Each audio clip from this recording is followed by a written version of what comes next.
জাতীয় দলের বাইরে থাকা 3 ক্রিকেটারকে নিয়ে বাংলাদেশের ক্রিকেট ভক্তদের বেশ আগ্রহ রয়েছে, কৌতূহল রয়েছে, জানতে চাওয়া রয়েছে যে তারা আবারও বাংলাদেশ দলে খেলবে কিনা।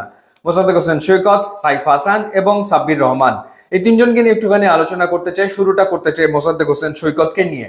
সবশেষ ঢাকা প্রিমিয়ার লিগে ব্যাটে বলে দুর্দান্ত পারফর্ম করেছেন আবাহনী জার্সিতে, এবং তিনি হাইয়েস্ট উইকেট টেকার ছিলেন। 30টা উইকেট তিনি নিয়েছিলেন। পাশাপাশি ব্যাটিং এর কথা যদি বলি, 16 ম্যাচে 14 ইনিংসে ব্যাট করে 487 রান তিনি করেন 350-তে, এবং তার গড় ছিল 48.70, স্ট্রাইক রেট ছিল 106.33, এবং রান তোলাদের তালিকাতে তিনি ছিলেন 15 নম্বরে।